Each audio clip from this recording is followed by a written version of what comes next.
GFT Hindi 12 अक्टूबर। सही होना।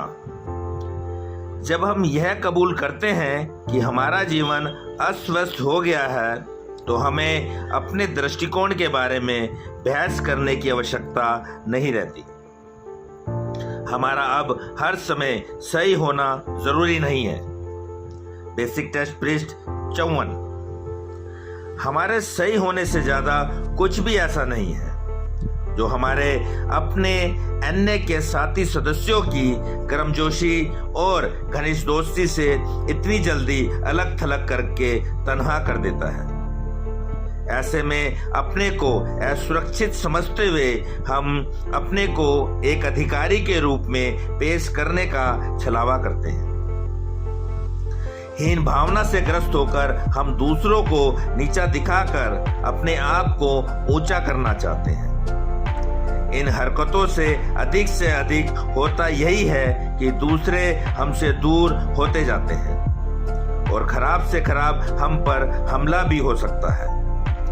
जितना ही हम यह दिखावा करते हुए कि हम किस हद तक सही हैं, दूसरों पर प्रभाव डालने की कोशिश करते हैं, उतना ही हम गलत होते चले जाते हैं।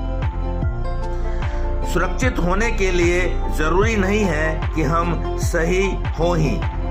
हमें दूसरों के समझ उन तमाम प्रश्नों के उत्तर होने का भी दिखावा करने की जरूरत नहीं है, जिससे वे हमें प्यार करें और हमारी इज्जत करें।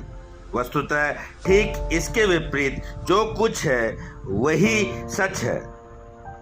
हम में से किसी के पास सारे जवाब नहीं है। हम चीजों को जानने समझने की अनसुलझी दरारों को भरने के लिए एक दूसरे पर निर्भर रहते हैं और हम अपने से बड़ी किसी उस शक्ति पर निर्भर हो जाते हैं जिससे हम अपनी व्यक्तिगत शक्तिहीनता की भरपाई कर सके। हम दूसरों के साथ उस समय बहुत ही सहज अनुभव करते हैं जब हम अपनी पूरी जानकारी उन्हें पेश कर देते हैं। जो नहीं जानते उसे मान लेते हैं और अपने हमसफर साथी से सीखने की कोशिश करने लगते हैं। तब हम अपने स्वयं में ही अपने को सुरक्षित समझने लगते हैं। जब हम अपनी खुद की ताकत पर भरोसा न करके सुधार में पाए गए प्रभु की शक्ति पर भरोसा रखना शुरू कर देते हैं। हमें हर वक्त सही रहने की जरूरत नहीं है, बस बराबर सुधरते रहना ही काफी है। सिर्फ आज के दिन हे ईश्वर, मैं अपनी शक्तिहीनता और अपनी जिंदगी की अस्वस्थता को मानता हूँ। हे प्रभु, आपके निर्देश व शक्ति पर निर्भर रहकर मुझे दूसरे के साथ बराबरी के स्तर पर जीने के लिए आप मेरी मदद करें।